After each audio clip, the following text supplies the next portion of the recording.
हमारी एक बड़ी समस्या जो पश्चिम उत्तर प्रदेश की आने जा रही है, जो मैं पिछले कई साल से देख रहा हूं, हमें डॉक्टर बख्शीराम ने 238 वैरायटी दी थी और धीरे धीरे पूरे पश्चिम उत्तर प्रदेश में गन्ने में एक ही वैरायटी रहेगी, वो रहेगी 238।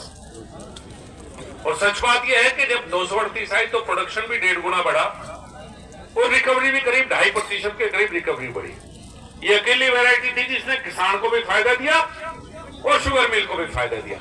जो हमारी रिकवरी 8.5 से 9% पे रहती थी, वो कहीं ना कहीं 11 से ऊपर चली गई, तो किसान को भी बड़ा फायदा हुआ। जो शुगर मिल बची उसमें बहुत बड़ा योगदान 238 का रहा। लेकिन पिछले कुछ सालों से 238 लगातार बीमारी की तरफ है, चाहे रेड रोट हो या और तरह की कई बीमारियां 238 में आ चुकी। लेकिन कोई ऐसी वैरायटी दिखाई नहीं दे रही जो 238 के मुकाबले किसान को इतनी प्रोडक्शन दे सके। कई वैरायटी तो आ रही है, मैं भी देखता रहता हूं, किसानों को बीज भी कई जगह से आप लोग और ICR मिलकर उपलब्ध कराता है, लेकिन 238 की टक्कर की कोई वैरायटी मुझे भी दिखाई नहीं देती। तो मेरा अनुरोध आप दोनों से भी है, मैं ICR के साइंटिस्टों से बहुत बार अनुरोध किया, क्योंकि पश्चिम उत्तर प्रदेश में तो सिस्टम ही कोलैप्स हो जाएगा अगर अच्छी वैरायटी हमें ना मिल पाई। तो मेरा अनुरोध है कि सभी साइंटिस्ट मिलकर इस पे काम करने का प्रयास जरूर करें कि 238 से कोई बेहतर वैरायटी कहीं ना कहीं हम निकाल कर दे सके। और जैसा आपने कहा, मैं भी सहमत हूं आपकी बात से, प्रोसेसिंग और नहीं। देखिए, हमारे समय में क्या था कि जब हम कृषि विश्वविद्यालय में छात्र था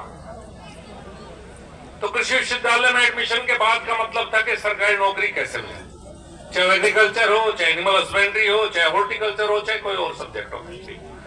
लेकिन ये बदलता हुआ हिंदुस्तान है।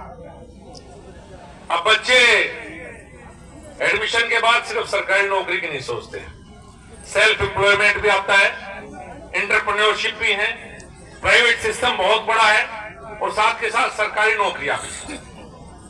तो बहुत कुछ बदलता जा रहा है। धीरे धीरे बच्चे भी उसी हिसाब से अलग अलग सोच डेवलप करते जा रहे हैं। इसी तरह से हमारा किसान है, जो हम 80% गन्ने के ऊपर थे, कहीं ना कहीं थोड़ी सी डाइवर्सिफिकेशन की आवश्यकता है। लेकिन वो आप करा सकते हैं आप लोग, क्योंकि किसान को जब ये बताओगे कि गन्ने में इतने रुपए बीघा बचता है और भाई ये फसल बोलो प्रोसेसिंग होगी, यहां बिकेगी तो इतने रुपए बचेंगे।